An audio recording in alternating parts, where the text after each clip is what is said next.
good one, hopefully for sure. Both of these players, no stranger to the stream. Lucas on from Canada. Diego coming all the way from Argentina. We're going to have a pretty great match. Yeah, Lucas is a player I want to get to know a little more. I see him all the time at the top tables. He's obviously with so many great names from Canada. I've seen him interacting with the Bradner group as well, too. And he's going to be playing one of the more fringe decks of the Bradner group, that Xian Pao, that not everybody agrees on.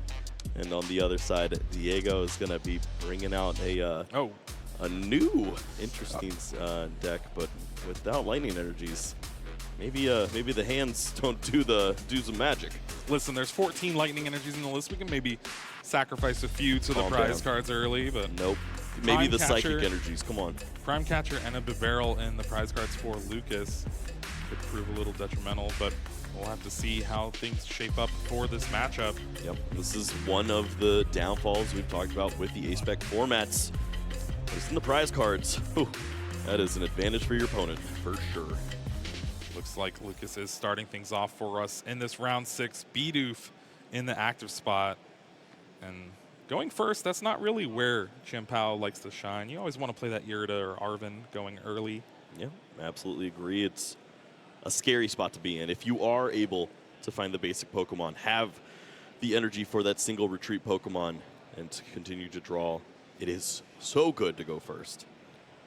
Well, most of the time, you need that supporter to get the job done. We see Radiant Greninja as the focus of this opening turn. Means that Lucas maybe wants multiple pieces for this to be a great start. And Xian Pao just finding water energies would not be enough. I'm going to take a quick look through the deck to see what is prized. Not going to be too bad, but you're going to be missing that one pink shining card in the deck for sure. Aw. Well, you know, you can also just win games of Pokemon by attacking the active. It doesn't feel as good, especially when this deck was completely focused around cross-switchers for the last year or two. But this hand's going to need some help here, Kyle. Oh, that's what Radiant Greninja does. Conceal the cards. Oh, buddy Poffin off the top. We take those. We? Seems like you're already chosen a side here. Oh, yeah. Yep. I'm ride or die with the Xian Pao gamers until Diego wins, and then I'll switch. But for now, Friggies coming down. That's what you need to see. Getting a couple Frigibacks in play. Which Fridge? Do you go for the big 70 hit points? Collect. Nope. Now having both of those down is going to be pretty beneficial against maybe an early Prime Catcher Miraidon knockout. Diego trying to get the fly a little. A very humanitarian effort as well. Was not trying to do damage there. Respect. Lightning energy onto Bidoof. Love to know where that energy is at all times, so don't mind seeing that played early here. And let's protect this young doof, because we need cards. Diego's turn now, draws a lightning energy, has Arven in hand. It's going to be pretty good. There's also Professor's Research along with an electric generator, so we could see a pretty fast turn 1 setup here from Diego if the cards fall right. Yeah, the Techno Radar has been such a great card for this deck. Just accelerate and get those early Pokemon into play, and you see the decisions that have to be made with the Arvens and the research, and you would just like to have the initial cards on the opening turn or two to get the ball rolling, and then just start to burn through the deck with the researches later on. Yeah, also just another card that's very good is that Future Booster Energy Capsule, being able to provide free retreat along with that extra 20 damage. Helps you really pivot those cards that you need to get into the active spot. Both these players with ties to LAIC, and with Diego being a great representative of the LATAM region. Lucas with that breakout performance back in 2018 as a senior, winning the LAIC that year. Techno Radar going to find that Miraidon and Iron Hands EX for Diego.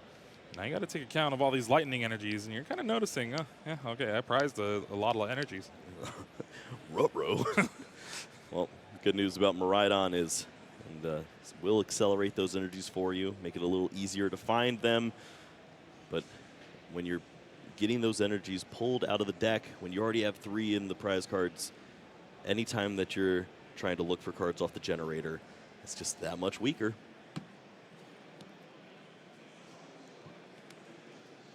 That's why you play it here first, before you have to use peak acceleration. At least 1 would be nice. Let's take 2. Like it didn't even happen. 2 energy on that Iron Hands EX already. Big inhale from Lucas. So, oh boy. Don't have another, please. Well, there is just an energy in hand that means arm press is available for Diego if he wants to take the knockout on the Radiant Greninja, which any knockout's a good knockout here. Yeah, that is worth a debate at this point. The pressure that you can put on would be astounding. Yeah, your opponent does not have energy in play. They don't have much showing. It's just running the risk of, if your opponent in Lucas is able to get a big turn of Baxcalibur, Chien Pao EX, take a knockout on the Iron Hands, Diego would be left with not much of anything else. So opting for the Miraidon here with peak acceleration. Not going to get the knockout, just 60 damage, but able to charge up these Pokemon. Yeah, safety first here. Certainly understandable if the Radiant Greninja does stick around in the active spot. Then next turn, maybe you play down 1 more crown, take the knockout with the Miraidon, load up another Iron Hands, and then you're ready to go to battle. Yeah, and also just playing that 7 prize game against a deck like Chien Pao is always beneficial. Having that single prizer to be able to just take knockouts on those small Pokemon like Frigibax and Bidoof. But Bidoof no more, B-Barrel. Now live for Lucas Zhang here.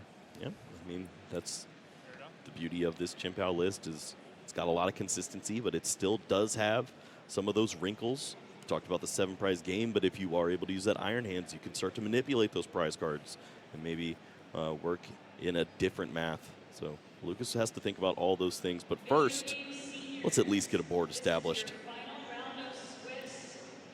Irida is still just a powerful supporter for these water-type decks, being able to search for that water Pokemon and an item. Now, with the way the hand is for Lucas, does not have that Baxcalibur, so was eyeing down a rare candy, but wouldn't be able to thin the hand out to get some extra draw with Industrious Incisors. Might have to go with a different option here. Certainly, Lucas has to be considering just putting your opponent on a clock at this point. Start to avoid the acceleration from this Miraidon, regardless of if it puts a Chien Pao in harm's way.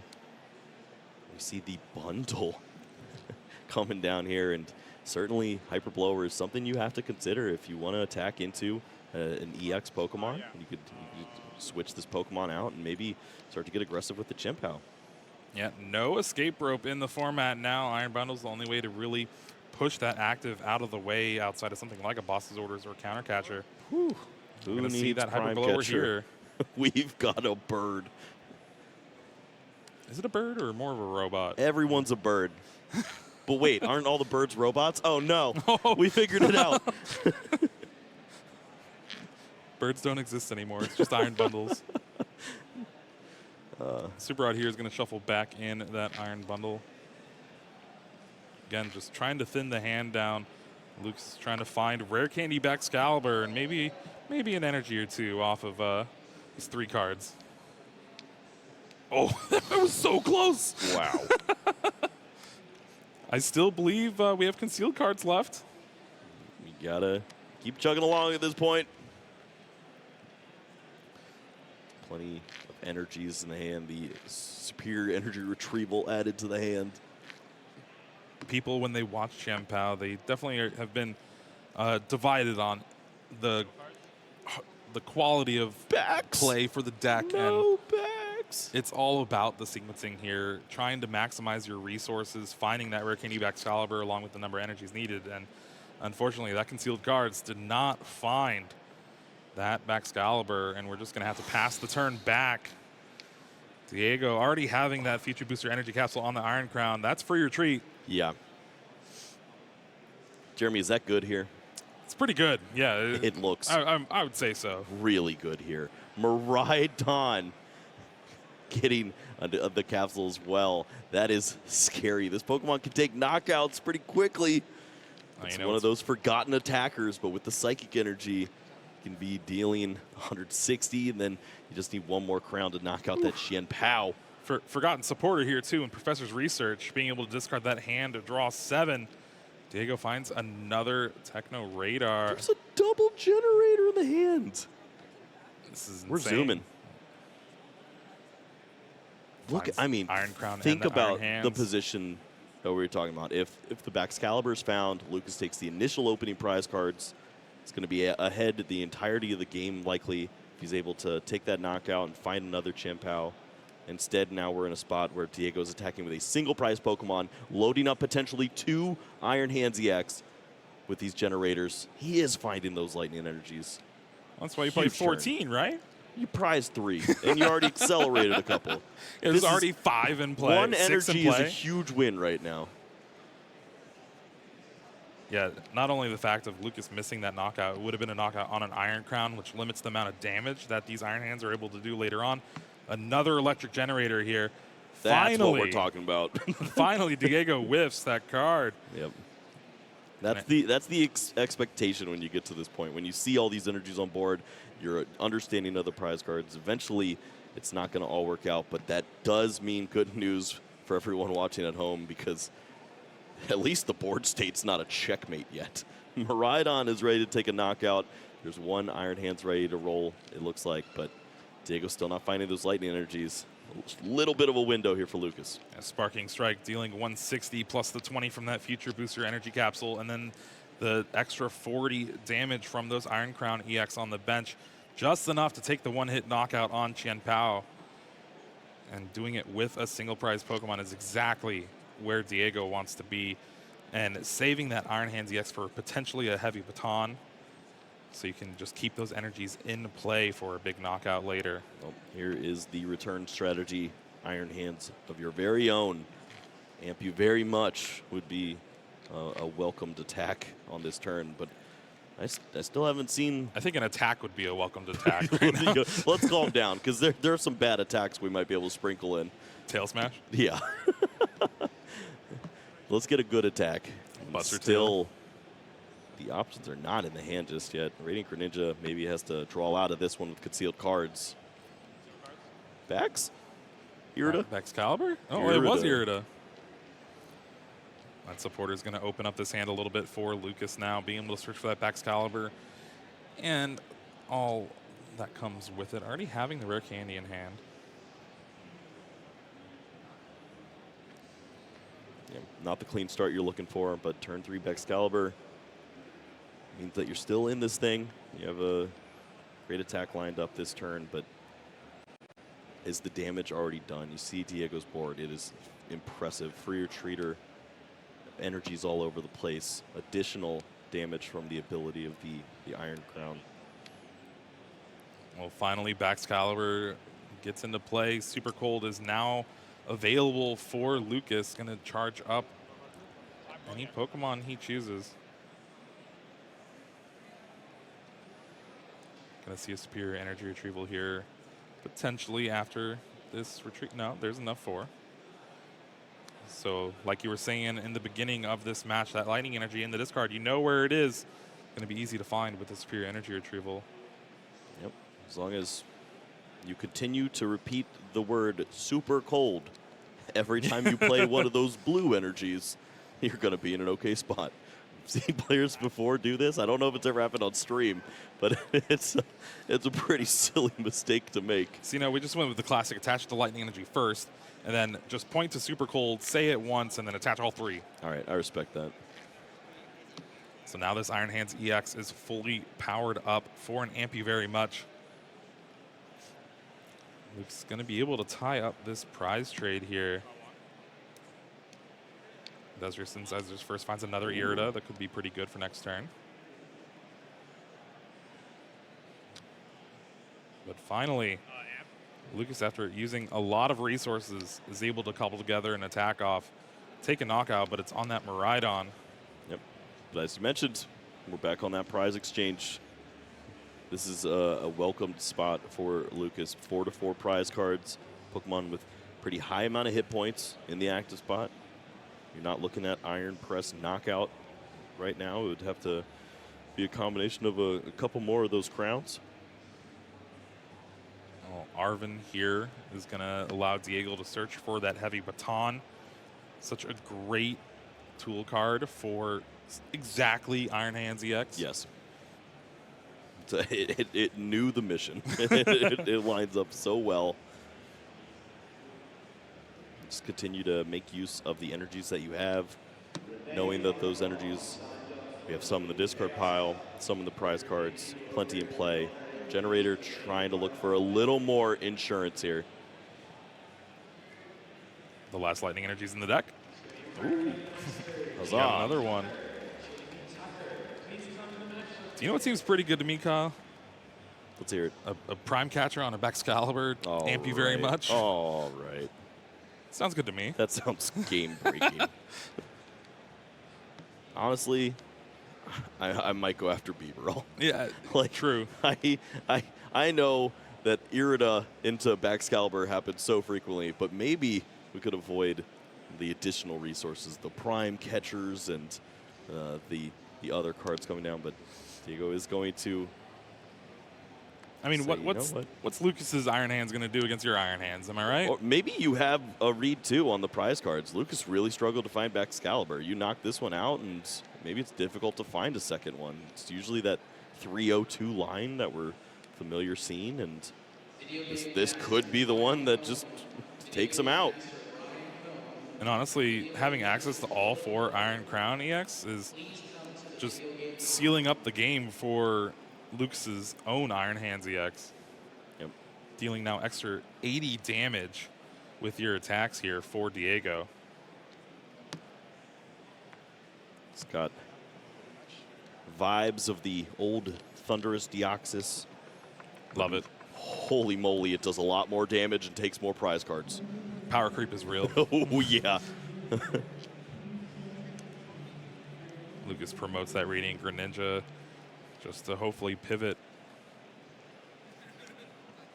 I mean, it's potentially this Chimpao EX, but it is not going to survive next turn, especially with that heavy baton. Looking through the list, there is no Lost Vacuum. Yeah, no real additional Pokemon to work into the mix in this spot, too. You can't really go for a 2-hit knockout on the Iron Hands. You walk into the Amp very much with the single prizers.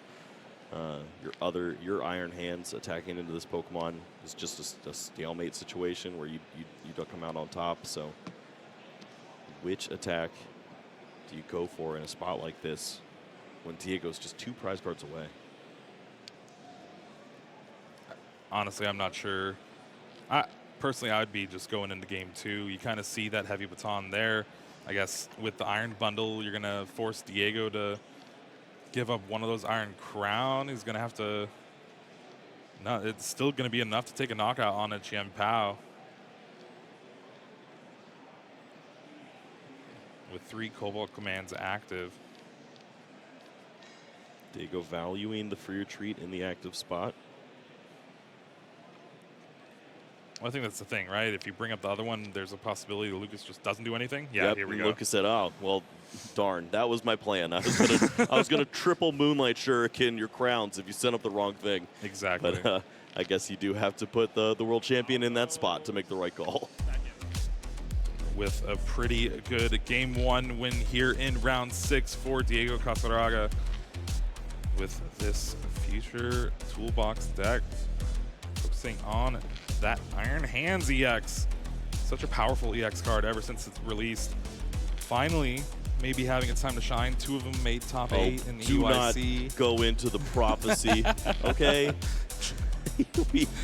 we understand the card is good, but it is definitely not living up to the hype expectations that we previously saw. It takes a lot to get this card rolling, but this is a deck that can do just that. You have acceleration in the Miraidon. It's also a very good attacker, as we see there, taking a big knockout for 2 prize cards. Lucas fighting back, finally found Excalibur, goes for the Ampy very much for the knockout, but at this point, it was pretty cut and clear for Diego. He has Prime Catcher, Baxcalibur, Knockout. And Lucas, you can't establish Baxcalibur and come up with a miracle at the same time. And that's when you scoop. Yeah, I really do think my favorite card in this future style deck is that Miraidon. Just For sure. using that peak acceleration, charge up any of your future Pokemon, and the fact that you can actually hit those big numbers with its second attack, it really kind of hones this deck together.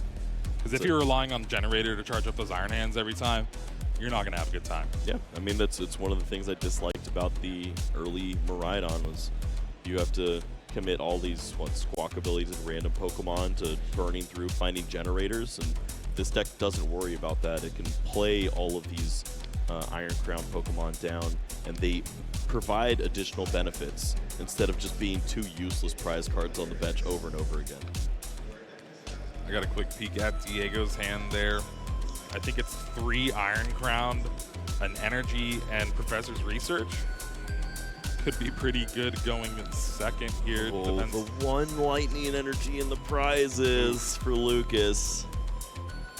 That can be a scary thing. Listen, it's towards the bottom. It might be fine. You're doing this again? Yeah. He's going to be fine? I said might be. All right, yeah. maybe hold up. He might actually be fine. It is Diego's double crown hand pass. was amazing if he went second.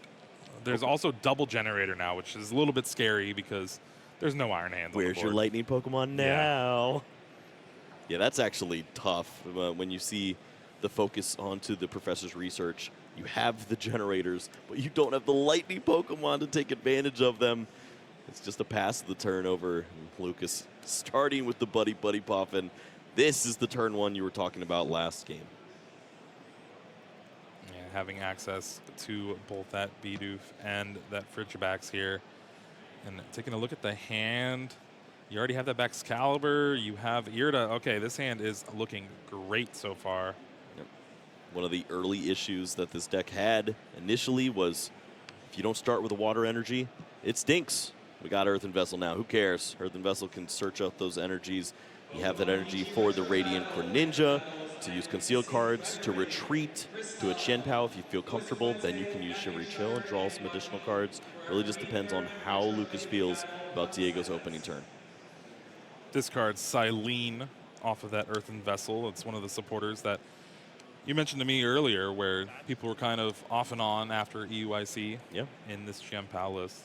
It definitely sees a lot of hate because no one loves to flip. But Zul made a great point of sometimes playing the flip cards is just like an accurate, like the correct thing to do because it provides you opportunities to win. He hates the flip cards, but he also understands that these are the ways that you can win games. And when you're able to play a second Prime Catcher, you're probably going to win. That's why 4 Cross Switcher was so important for this deck previously. Well, did see the retreat of the Radiant Greninja, brings that Chien-Pao EX to the active. Shivery Chill finds a couple more energy, and now we see the concealed cards after thinning a little bit. Yep. Lucas does find a Pokestop. Could also be a card that's going to help out Diego, too, though. That's a great point, and it's something that he considered, and ooh, boy. I guess it's not too bad when your Lightning's priced, too, but... Yeah, just set it up for later. You know where the Iron Hands is. Do you know how many times I go turn 1, stop, throw away my Baxcaliburs, and cry? It's a dangerous card to play down. Oh, okay. I thought it was the Iron Hands, but it was just a Miraidon. Does Diego find a Techno Radar off the top here? No. Ooh. 3 big discards, too. Well, how about 4 or 5 more? Because that'd be pretty big. Research is likely the next card being played, and that is double Generator down the drain. Not the best where you want to be, but you're still drawing 7 cards here. Oh, well, there's a lot more Lightning Energies. Finally finds that Iron Hands EX along with that Techno Radar. It's everything a little bit out of order. Finding the Pokemon after you've already established half of a bench. You have the Iron Hands right after throwing away the generators. Sometimes it just doesn't work out like this, and not even a retreating option found off the top 7. Miraidon can't assist anyone. Yeah, really hoping those tools become items again. So you can just grab it off that Pokestop. But no future booster energy capsule for Diego and Lucas. This is the start you want to see now. having a ton of access to energies. Your deck's pretty much thinned out. Already having an Irida in hand along with pretty much anything you can ask for. Yeah, this is a situation where you could see a blowout potential with the Chin Pao finding the energies already, thinning down. If the resources are there to find the Baxcalibur, surely the knockout lines up. You're taking the initial knockout, and it doesn't even look like the second, like the backup knockout is there for Diego. To find a knockout on Chin Pao, a lot has to go right, knowing that you're already down 2 generators.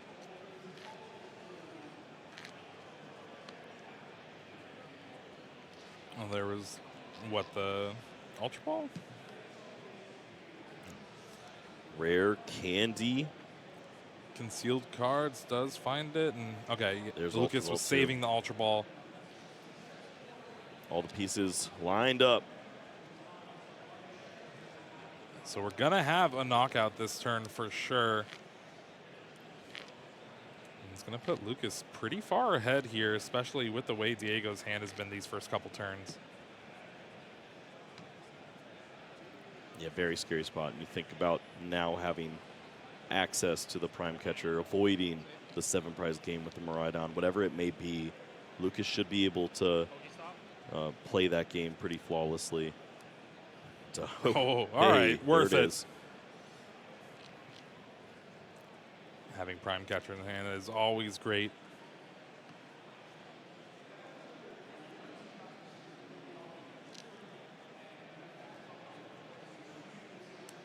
Do see a superior energy retrieval here.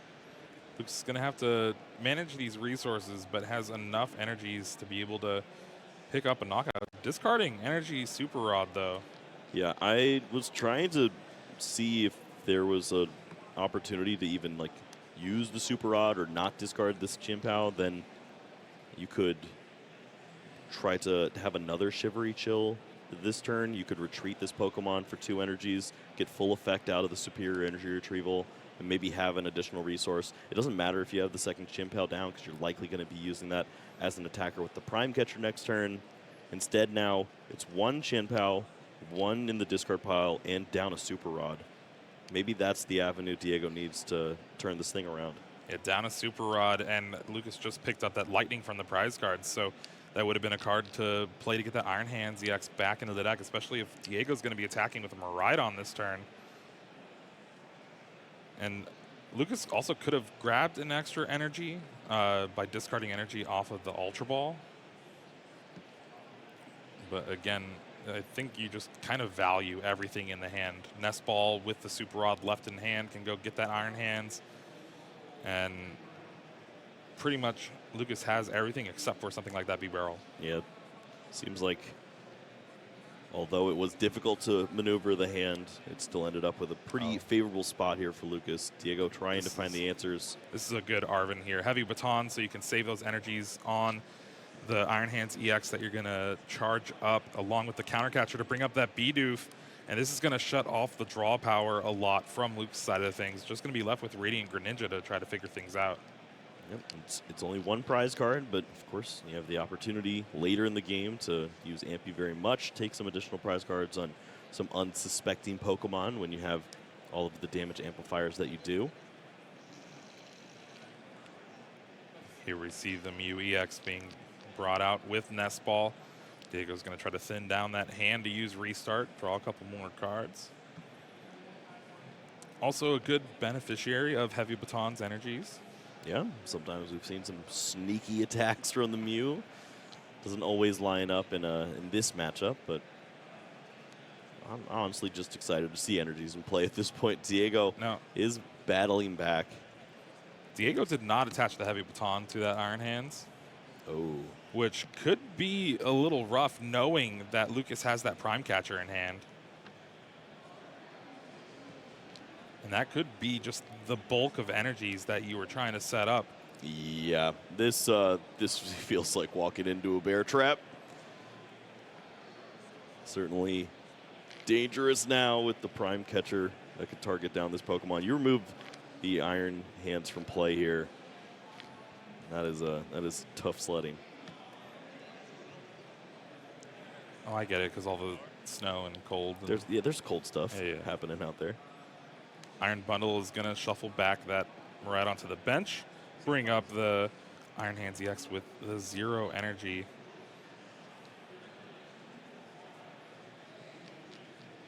Now, the best thing would be if there's another Chen Pao EX that we don't have to kind of waste your retreat here.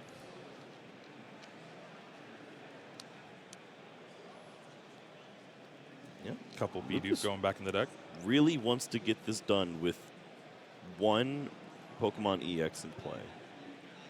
Has been adamant about that, trying to just use this Chen Pao, which makes me believe this is a situation where if Lucas is able to take the knockout, reuse this Chen Pao, just Prime Catcher, retreat a one retreat cost Pokemon, he's going to do just that. Maybe that's your way to work around a scary Amp You Very Much knockout that you're not ready for. I think there should be just enough energies for Lucas available to make this play. Finds 2 with the Shivery Chill that shuffled 1 back with that Super Rod. And then I think with the Superior Energy Retrieval should have everything. Or even just having 4 energy in hand. Wee! Super cold. Wait, see we... Are we just taking the knockout on the active? I guess that's fine, right? You go down to 2 and yeah, save that Prime Catcher. Not going to shut down Diego's resources available, but has double Baxcalibur, double Bidoof in play, ready to go for next turn. Yep. It gives you the prize cards you need. The Prime Catcher turns into a way to win the game as opposed to a way to shut down the game that it looked like it would be on this turn. But it does leave Diego with some opportunities now. Still a Prime Catcher of their own. But Arvin does find a Future Booster Energy Capsule and Lost Vacuum. Difficult to see how you maneuver this with double Baxcalibur in play, double Bidoof. There's no hand disruption. Looks like the hand can be thinned down a little bit to potentially work in restart at some point in time. Free retreat with the Mew brings up the Iron Hands EX with that Future Booster Energy Capsule and the 2 Iron Crown EX on the bench. That is enough with Arm Press to take the knockout. We're going to see Lost Vacuum get rid of that Pokestop, trying to limit the resources that Lucas has available. Restart for 1 card, finds a Boss's Orders, already played a supporter for the turn. We're just going to have a knockout here, and if Lucas has the 4 energy along with the Chen Pao, has the game, already has the Chen Pao in hand, drawn for the turn. I think the Cypher is in hand, the Ultra Ball as well with the Bibarel should be able to lock that in. No, discarded the Cypher with the Ultra Ball. I think there were 2. Oh, wow. Okay. Well, must be nice. Brings up the Mew. We're going to have the Cypher Superior Energy Retrieval put on top of the deck. B-Barrel draws into it, and we have a game 3, Kyle. Whew. In just under 18 minutes remaining as we'll move into this game 3. Lucas playing that one very well. It's honestly a spot that we potentially saw him in game 1 too. If the cards fell in the right way, just a Baxcalibur away, and now has an opportunity here to take a big match win off of the world champion. If he can draw like that one more time. Oh yeah, resources were not there for Diego in that game 2. Having to discard a lot early just to try to get set up, and still was a turn behind, especially with how fast Lucas's start was. Yeah, this has been one of my issues with the Iron Crown Iron Hands deck. Is it is so powerful, it's so strong, but you are shackled by the opening hands and just not having a lot of additional plays. Everything is basically telegraphed. Diego was able to find this really clean play with the knockout on the Bidoof, accelerating with the Miraidon, but Lucas was always in a spot to close out in this situation. Ended up just targeting the prize cards as opposed to the threat here, and it worked out just fine. All the resources were there to close out. No hand disruption. The Cypher was able to close out there. It's a card we don't see too often, but when it does come into play, we've seen Mallow before, and it's got a lot of debate whether it's the right card, but it worked out really well here. I mean, just the fact that you're able to search your deck for any 2 cards and essentially have them in your hand thanks to Industrial Synthesizers really does help push this deck forward. But again, it's not one of those cards you want to see early. Well, that's the thing too, is with this deck you also play the Pokestop, so you could manipulate it in that regard. Potentially put 2 great item cards on top and then draw into them. So we've seen situations where this card has multiple uses where it can be successful. I think this might be the fringe spot where it lands. I don't know of any other deck that really likes it. Dialga, maybe? Yeah, but that was a meme. Is it? It's got 16 metal energy in it, man. Any of the 16 metal energy is not on my radar. I mean, I'm sure. Go ahead and add me, all you Cassiraga lovers. It's just Skarzik on 18 different alt accounts. How dare you? We do see a mulligan from Lucas there. Let's see if this hand is any better for him. Shout out to Diego with the 2006 deck box there. That thing is beaten and battered. Speaking of that, look at these prize cards. That's tough. Yeah, Iron Bundle, Baxcalibur with a rare candy, and an Irida. Meanwhile, Prime Catcher and 2 Radar on Diego's side of things. Woo! Well, this is our game 3. Whoop, whoop. We're getting things ready. Earthen Vessel discards that water energy, finds that lightning and a water. Starting with the collect Frigibacks to retreat. Fatbacks, as we call him.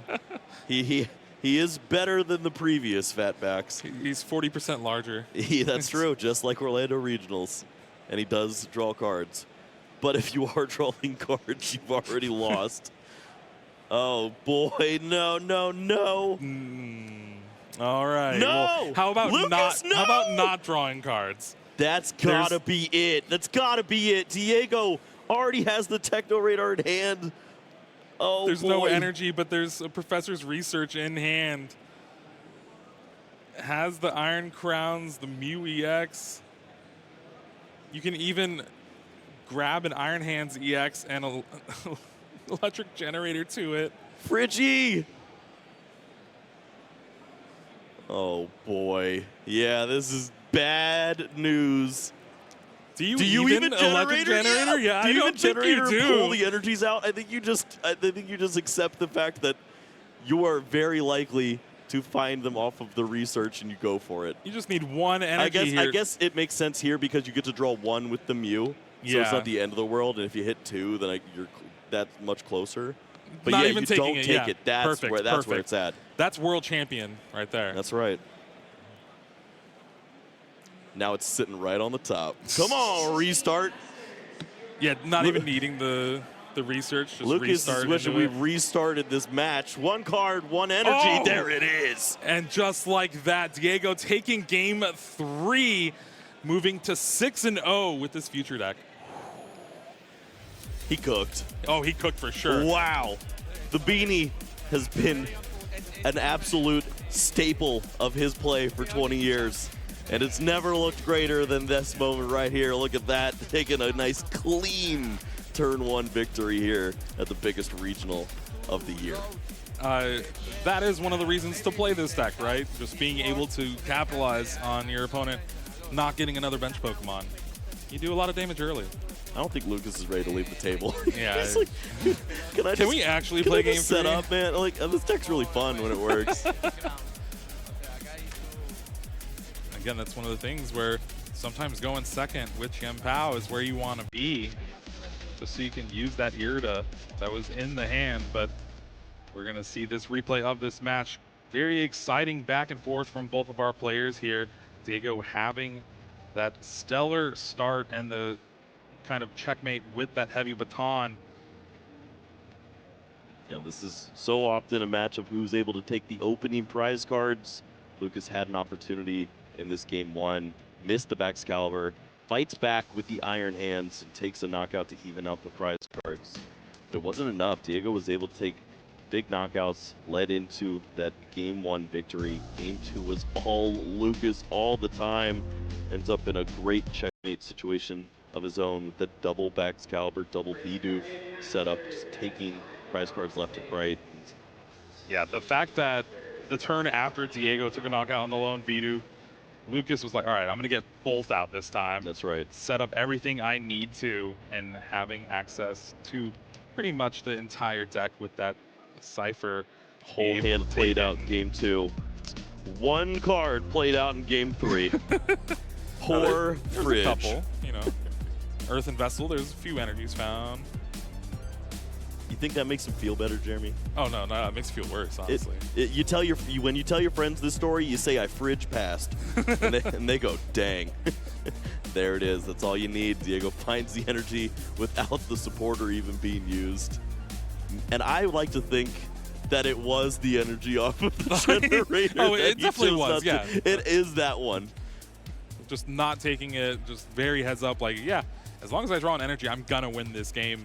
Might as well give myself the most odds to do that. Yep, it worked out very well there. World champion now sitting at 6-0 alongside a lot of other great talent out there. I'm excited to check the leaderboard sometime because we've got some big names out there. Of course, for us, that was our first 2 initial rounds of the tournament. So, I mean, that was a phenomenal start for us at the booth to be able to watch some great games and great players.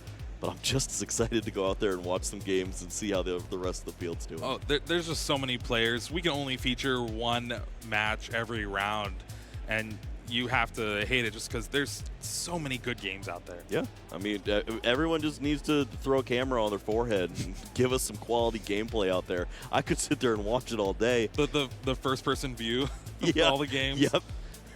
that's coming next year, folks, or in 20 years. We'll see. We'll get there. I mean, we'll be fine if we just strap like a GoPro to Tord or Zul's head. Oh, hey, you know what? Send me in there, and I'll just whisper the commentary as we go. that just takes me back to like 10 years uses ago. Roxanne here, I'm in trouble. Gives me flashbacks of just me whispering commentary 50 feet away from the feature match table. Oh, the days of old. I'm glad those are past. Very much so. Yep. No, I mean, that's everything we're looking for. Obviously, you'd love to see that opening from Lucas to see if he had the potential to draw out and have that big game 3, find the turn 2 back Excalibur. But this is the world we live in. That is what Chimpound does sometimes, and Or doesn't do sometimes. Yeah, it did not play Pokemon. No, not at all. And I mean, with this future deck, you were saying that a couple of Lugia were doing well earlier on in this tournament. Yeah, there's a good amount of them floating around right now, and a lot of big names on it too. I didn't see them at the X and O table though, so they're going to be the stragglers of the bunch, maybe the 20-21 pointers that we'll see moving into day 2. But it's still good news for them. They've got an opportunity to maybe avoid this deck, as Diego's going to be at 6-0, untouchable over there. Yeah, maybe Lucas will find some Charizard in the X1 bracket now. Yeah. Hopefully clean up the last few points needed to make day 2. Meanwhile, Diego is already pretty much there, 18 points, 6-0. Just needs a single tie to make it, but every player, when they're starting out that well, you want to go that 9-0. Yeah, I mean, you get flashbacks to when you've done it before, and I'm sure Diego's been in those situations plenty of times, just being the caliber of player that he is. And feels good, especially when you've already established yourself as world champion. You're Poké Dad now. Your son's out there playing in the event too, most likely too.